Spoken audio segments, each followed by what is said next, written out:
I'm Geffrey von Gerlach, the author of Ghost Points. Ghost Points is a novel. It uses acupuncture to drive the action, which is kind of an interesting concept. But the storyline is about a fellow who was a famous photographer in the 50s and 60s, 70s, and 80s.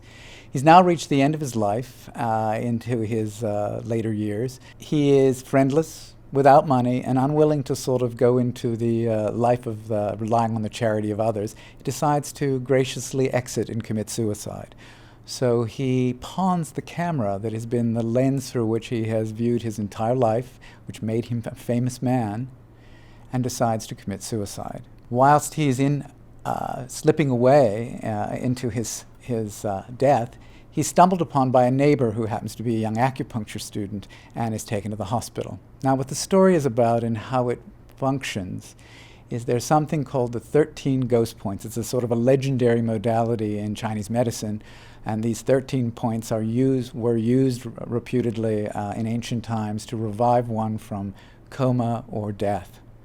So the student, feeling contrite for having pulled this guy back from his gracious exit, decides he's going to employ the 13 ghost points to try to revive this old man. And the way the book is structured, with each insertion of a needle in the old man's body, it retrieves a memory in his mind, and each chapter devotes itself to a singular memory. We get to experience the old man's life from his childhood up until the moment where he decides to make his exit.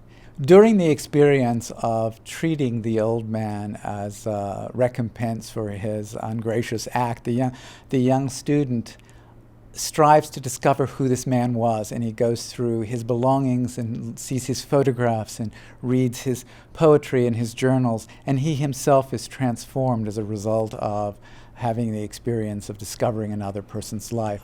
It is a story of redemption. It is a story of transformation for both the old man and the young man as well. It starts with, the first flashback is when the photographer is a young man in his 20s. He's in China during the Maoist regime, and he's doing unauthorized photography, which is where he meets the love of his life, the character Pamela. We also flash back to his childhood in a situation during the Depression where his family is very poor and his father has died. They take in boarders, he and his mother, in order to survive, and how he gets his first camera. The book is sort of a travelogue. As the photographer becomes more famous and celebrated, he travels from Maoist China in the 50s to Greece, to Paris, to London, to New York. It is the life of a creative person at the sort of height of their game. It's a book of adventure. There's romance, and there's a lot of excitement as you watch someone's life unfold in a very creative way. Ghost Points is a story of transformation and redemption as seen through the life of a creative person. I'm recently completing a book called Beehive, Arizona, which is a mystery, which has a sort of occult underpinnings, set in the town of Bisbee in Arizona. And I'm also working on a book on transformation that has to deal with death, letting go, and transformation, called Letting Go, Releasing the Illusion of Forever.